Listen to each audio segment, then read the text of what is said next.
Hello, everyone. My name is Dr. David Orman, and you're listening to another episode of The Wellness Shot. Today is June 23rd, 2025.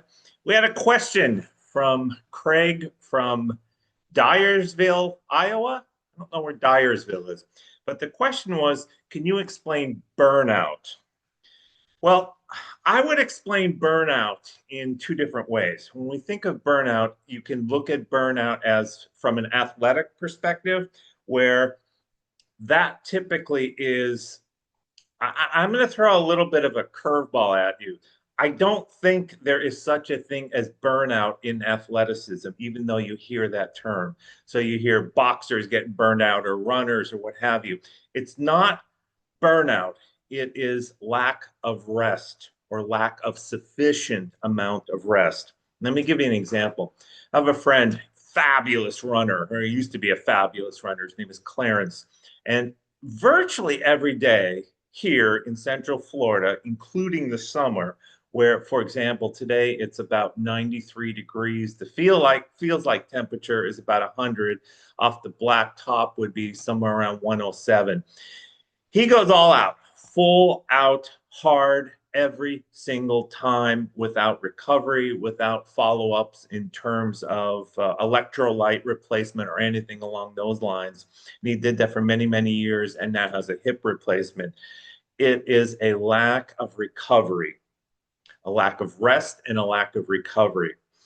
Now, there are simple ways of doing it. Number one, you need to get a trainer and have them teach you how to max out, when to rest, when to do active recovery, and then set up an appointment with me. I'll be happy to go over what types of nutrition would be ideal pre-races, pre-training, post-training, et cetera, et cetera. Now, if a person is talking about burnout as in burnout from work, that's a little bit different. Actually, that's a lot different. That is mainly a cross between a physiological and a psychological issue. The physiological issue, typically, that is a weakness. And I'm purposely choosing the word weakness to distinguish from disease. Weakness of part of the brain called the cerebellum.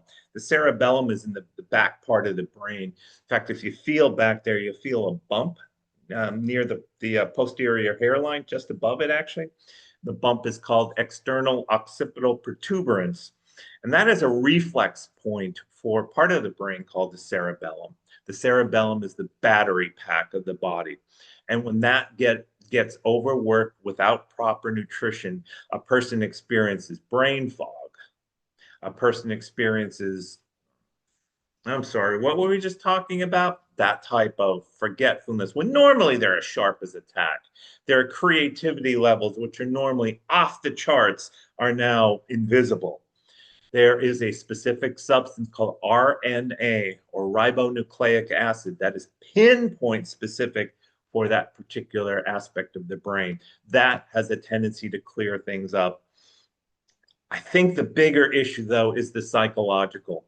For most people who experience work burnout, it's not necessarily, although it could be, not necessarily the hours and the days, et cetera, et cetera. I'm putting in 60 hours. That can certainly do it. That would wear out the adrenal glands. But it's, you don't like what you're doing. And so uh, there's a word called shen, which translates as spirit. And the spirit is housed in the heart. And when the heart is happy, when a person is happy doing what they're doing, there is no such thing as time. What I mean by that is, say they love to read, and the book is 3 inches thick, and they're actually reading from a book. Their time goes by. What time is it? I haven't the slightest idea what time it is. I've been so engaged in what I'm doing because I love it. And most people experience that when they're watching a movie on Netflix or what have you, or back in the day when you actually go to a theater. Is it over already? No, it can't be 2 hours. That type of experience. Most people who are at work hate their job. Now, when I say hate, that's a strong word, and I mean it. They hate it. And that's not just me saying it. That is study after study, poll after poll. And that has a tendency really quickly to burn somebody out. So for a minimum of 40 hours, let's say 40 hours a day, and then you tack on driving and things like that, it really wears the spirit out. It's almost as if the spirit withers. And when that occurs, you know it, you feel it. It feels as if you are 600 pounds, 660 tons. You feel heavy, you feel sluggish, you don't feel like moving. No matter how much sleep you get, you're always tired. No matter how much you don't feel like moving because you're always tired. You eat normally everything wrong because you're looking at food as a chemical to help elevate your spirits. And that is the exact opposite of what you want to do. I will do a clip in the future, which we'll go over. In fact, I'll do it next week, how to alleviate and get that spirit, get that Shen back in gear and find your true path in life. Thank you again for listening. This has been a Wellness Shot. My name is Dr. David Orman, and I will see you next week.